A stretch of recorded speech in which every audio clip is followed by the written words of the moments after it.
আসসালামু আলাইকুম। তো অনেকদিন পরে হচ্ছে আমরা এসেছি পায়রা বন্দরে। আর এটা হচ্ছে পায়রা বন্দরের জেটি। এখানে টোটাল দুইটা জেটি, এখানে একটা আর ওই পাশে একটা। দূরে একটা আমরা দেখতে পাচ্ছি জাহাজ আনলোড হচ্ছে, আর এইদিকে অলরেডি একটা জাহাজ আনলোড হয়ে গেছে। এখান থেকে কয়লাগুলো গিয়ে তাপবিদ্যুৎ কেন্দ্রে পৌঁছায়। আমরা যদি একটু এইদিকে দেখাই, তাপবিদ্যুৎ কেন্দ্রে বড় বড় যেই পয়েন্টগুলো দেখা যাচ্ছে, অন্ধকার বোঝা যাচ্ছে কিন্তু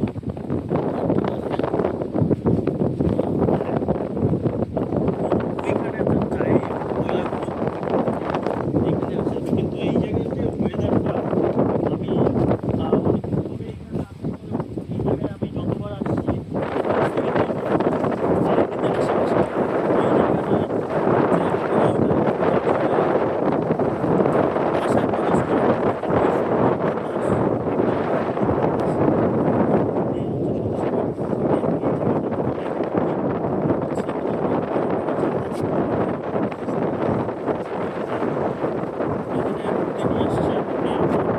ভাই শাকিল ভাই। তো শাকিল ভাই এখানে হচ্ছে কর্মরত আছে। তার সাথে যখনই আসি গ্রামে এই জায়গাটা ঘুরে দেখি।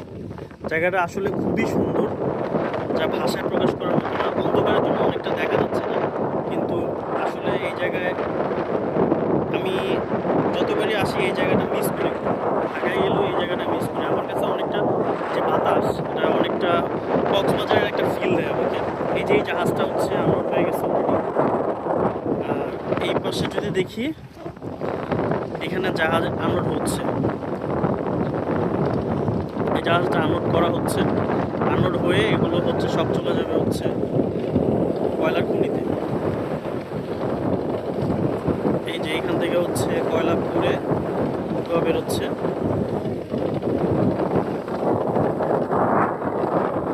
যারা তাপবিদ্যুৎ কেন্দ্র এখনো দেখেন নাই, তারা মোটামুটি এটা নিয়ে এই ভিডিও দেখলে মোটামুটি একটা আইডিয়া পাবেন কীভাবে এখানে অপারেশন করা হয়।